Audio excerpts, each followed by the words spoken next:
Alright, how to use abortion pills. Disclaimer, be up to date with your state laws. Do what you will with this information. I'm just here to talk about the pharmacy side of things. First things first, if you go to the emergency room or your doctor, they can't tell the difference between a miscarriage and a medical abortion. There are two pills that we use, mifepristone and misoprostol. You can do misoprostol only regimens, but it's more effective when you use both of them. The mifepristone and misoprostol regimen is safe for outpatient usage and is greater than 95% effective. Mifepristone and misoprostol can be used up through 10 weeks for an at-home abortion. Some studies show efficacy with pregnancies that are farther along, however, after 12 weeks, surgical abortion is usually recommended. Mifepristone is a progesterone receptor blocker. It stops the growth of the pregnancy. You need progesterone for a pregnancy to continue. Misoprostol is a prostaglandin E1 analog. It causes uterine contractions and expulsion of the fetus, as well as cervical ripening with softening and dilation of the cervix. Alright, so how to take them. Day 1, take 1 tablet of 200 milligrams mifepristone as a single dose.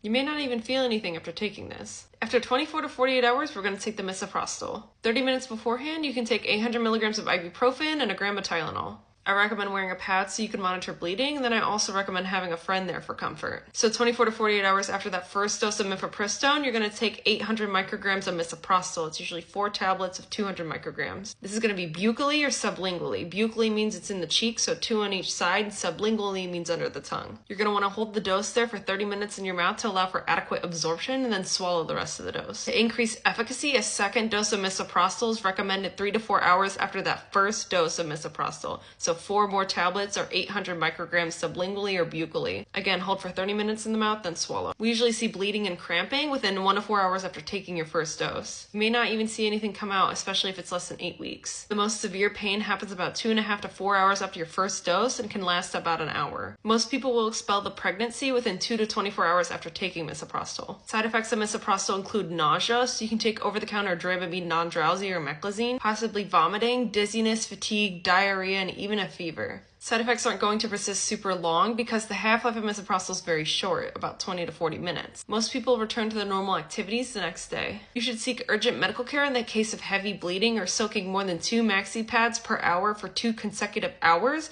if you have blood clots larger than a lemon, or if a fever persists for greater than 24 hours. I will say lack of bleeding following treatment usually indicates treatment failure. However, prolonged or heavy bleeding is not proof of a complete abortion. Follow up with a healthcare provider 7 to 14 days after taking misoprostol to confirm that the process was successful and for a clinical examination. And although unlikely, for surgical evaluation after ongoing pregnancies if medical abortion was unsuccessful. I will mention that it's possible to get pregnant again within 2 weeks of abortion. It's important to talk to your pharmacist or other healthcare providers about contraceptive options if that's what you're interested in. There's also the over-the-counter birth control now, pill. It's a progestin-only birth control, and remember it has a 3-hour missed dose window.